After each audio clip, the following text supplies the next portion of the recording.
उद्धव बाळासाहेब ठाकरे शिवसेनेचे नेते नागेश पाटील आष्टीकर यांना हिंगोली लोकसभेची उमेदवारी जाहीर झाली आणि त्या उमेदवारी जाहीर झाल्यानंतर काँग्रेस आणि शिवसेनेमध्ये कुठेतरी धुसफूस सुरू झाल्याचं आपल्याला पाहायला मिळत आहे। आज काँग्रेसच्या तब्बल 24 ते 25 कार्यकर्त्यांनी सामूहिक राजीनामे दिलेले आहेत आणि तेच राजीनामे दिलेले कार्यकर्ते पदाधिकारी आपल्यासोबत आहेत।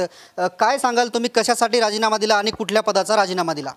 मी काँग्रेस पक्षाचा तालुकाध्यक्ष कळमूर तालुकाध्यक्ष आहे आणि लोकसभेची उमेदवारी पक्षाकडे सक्षम उमेदवार असताना पक्षानं त्या गोष्टीची दखल नाही घेतली आणि उमेदवारीसाठी लावून धरलं नाही काय, त्याच्यामुळे आम्ही आमच्या पक्षपदाचा राजीनामा देत आहोत।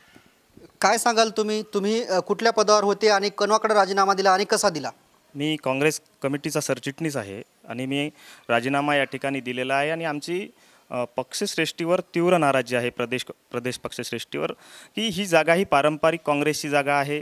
या ठिकाणी भारत जोडो यात्रा ही मोठ्या संख्येने या ठिकाणी झालेली होती, यशस्वी झाली होती आणि इथं जर तुम्ही बघितलं हिंगोलीमध्ये तर दिवंगत खासदार आमचे नेते स्वर्गीय राजीवजी सातव यांनी प्रतिनिधित्व केलेलं होतं मोदी लाटेमध्ये आणि आता प्रज्ञाताई सातव ह्या आमच्या नेत्या इथं चांगल्या प्रकारे। तुमची आता काय मागणी आहे? पक्षाचा राजीनामा कुणाकडे दिला ना आता तात्काळ मागणी काय? आमची तात्काळ मागणी एवढीच आहे की आमची तीव्र नाराजी आहे की आमची ही पारंपरिक जागा आम्हाला न देता शिवसेना पक्षाला दिलेली आहे, ही आमची तीव्र नाराजी। कुठंतरी ही जागा हिंगोली लोकसभेची जागा पारंपरिक काँग्रेसची असल्याचं मत जे आहे ते पदाधिकाऱ्यांचं आहे। काय सांगाल, कुठल्या पदावर होते आणि कुणाकडे राजीनामा दिला आणि कशा प्रकारे राजीनामा दिला?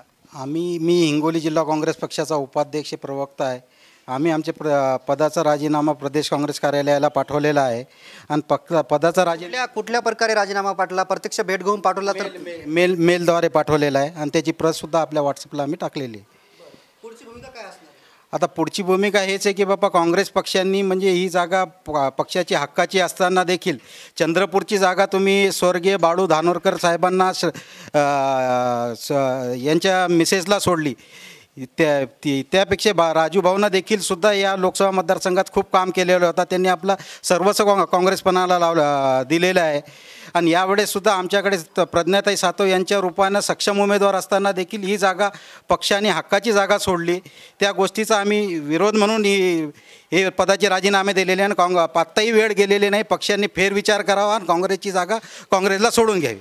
बरं, आज 24 जणांनी राजीनामे दिले, राजीनामा सत्र असं सुरू राहणार का?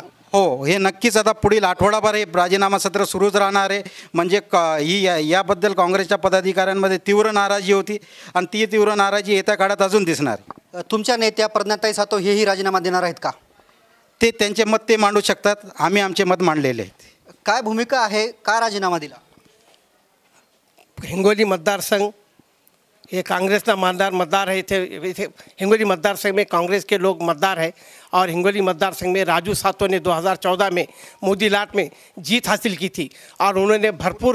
राजू सातव यांनी 2024 मध्ये मोदी लाटेतही निवडून आले होते, त्यामुळे या जागेवरती या लोकसभेवरती काँग्रेसचा दावा असल्याचं कार्यकर्ते सांगतायत। काय सांगाल, काय मागणी आहे, कुठल्या पदावर होते आणि का राजीनामा दिला? मी डॉक्टर सेलचा जिल्हाध्यक्ष आहे आणि जिल्हाध्यक्ष पदाचा मी राजीनामा देत आहे, कारण काँग्रेस हा 2014 मध्ये आणि 2019 मध्ये सुद्धा काँग्रेस पक्ष हा मजबूत आणि इथं सर्व काँग्रेसच आहे। तुम्ही आज सेनेचा विचार केला तर सेनेचा आमदार आणि खासदार सुद्धा फुटलेला आहे, त्याच्यामुळे इथं काँग्रेसचे प्रबल दावेदार आहे आणि आमची इच्छा आहे की काँग्रेससाठी ही जागा सोडून घेऊन काँग्रेसलाच लोकसभा उमेदवारी द्यावी। तुम्ही कुठल्या पदाचा राजीनामा दिला? मी उपसभापतीचा। अच्छा, निश्चितच हे अनेक पदाधिकारी आहे, कोणी उपसभापती आहे, कोणी तालुका अध्यक्ष आहे, कोणी उपतालुका अध्यक्ष आहेत। आपण काही तालुका अध्यक्षाकडे परत एकदा जाऊयात। काय सांगाल, अशोक चव्हाण तुमचे नेते, माजी नेते, ते तिकडे भाजपमध्ये गेले, मग तुमचा त्यांच्या मागं? नाही तसं काय नाही, आम्ही काँग्रेस पक्षाचे एकनिष्ठ आहेत। काय सातव परिवाराचे आम्ही घनिष्ठ एकनिष्ठ आमचे। काय सांगाल, अशोक चव्हाणांच्या मागे जाण्याचा विचार काँग्रेसचा आहे का? नाही, कदापिच नाही। आम्ही काँग्रेसला मानणारे आहोत, राजू सातव आणि प्रज्ञाताई सातवांच्याशी एकनिष्ठ असलेले लोक आहेत, आम्ही काय काँग्रेस पक्ष सोडणार नाही। मात्र कुठेतरी महाविकास आघाडीमध्ये काँग्रेस सोबत आहे, महाविकास आघाडीचं ठरलेलं आहे, पक्षश्रेष्ठी याचं सगळं ठरत आहे, असं असताना तुम्ही अचानक राजीनामा देणं कितपत योग्य? म्हणजे आता नवीन संसार आमच्याच मुळावर आला असं म्हणलं तरी वावगं ठरणार नाही। म्हणजे ही पारंपरिक जागा आमची होती. म्हणजे काँग्रेसकडे एक विद्यमान आमदार, 2 विद्यमान आमदार आहेत मतदारसंघात. विधान परिषद आणि हातगाव विधानसभा असतानासुद्धा, आणि त्यांच्याकडे विद्यमान खासदार आणि ते दोन्ही सोडून गेलेले आमदार, आणि त्यांच्यात उभी पोस्ट पडलेली असताना त्यांचा दावा कसा असू शकतो हाच प्रश्न आम्हाला पडलेला आहे. आणि हे मतदारांना देखील पचनी पडलेला नाही आहे. आणि जिल्ह्याचा देखील उमेदवार दिलं पाहिजे होतं, हे पण आमची एक मागणी. काय सांगाल तुम्ही, अशोक चव्हाणांच्या पाठीमागे जाण्याचा विचार सुरू आहे का हे राजीनामे? बिलकुल नाही. आम्ही काँग्रेस पक्षाशी एकनिष्ठ आहोत आणि आम्ही स्वातंत्र्याच्या नंतर जे काँग्रेस या पक्षांनी स्वातंत्र्याचा सुद्धा विचार केला आणि काँग्रेसच्या विचारधारेसाठी आम्ही मजबूत आहोत.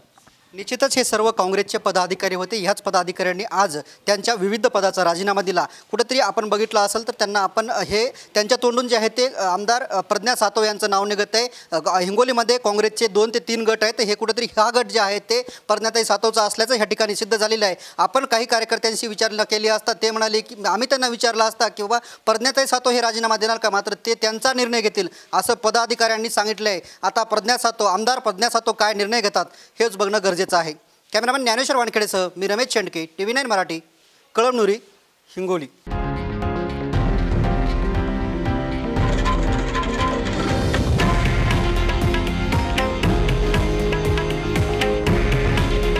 हे आहे देशातील नंबर 1 न्यूज नेटवर्क आणि आपण पाहत आहात TV9 मराठी. काळजी तुमची, हित महाराष्ट्राचं.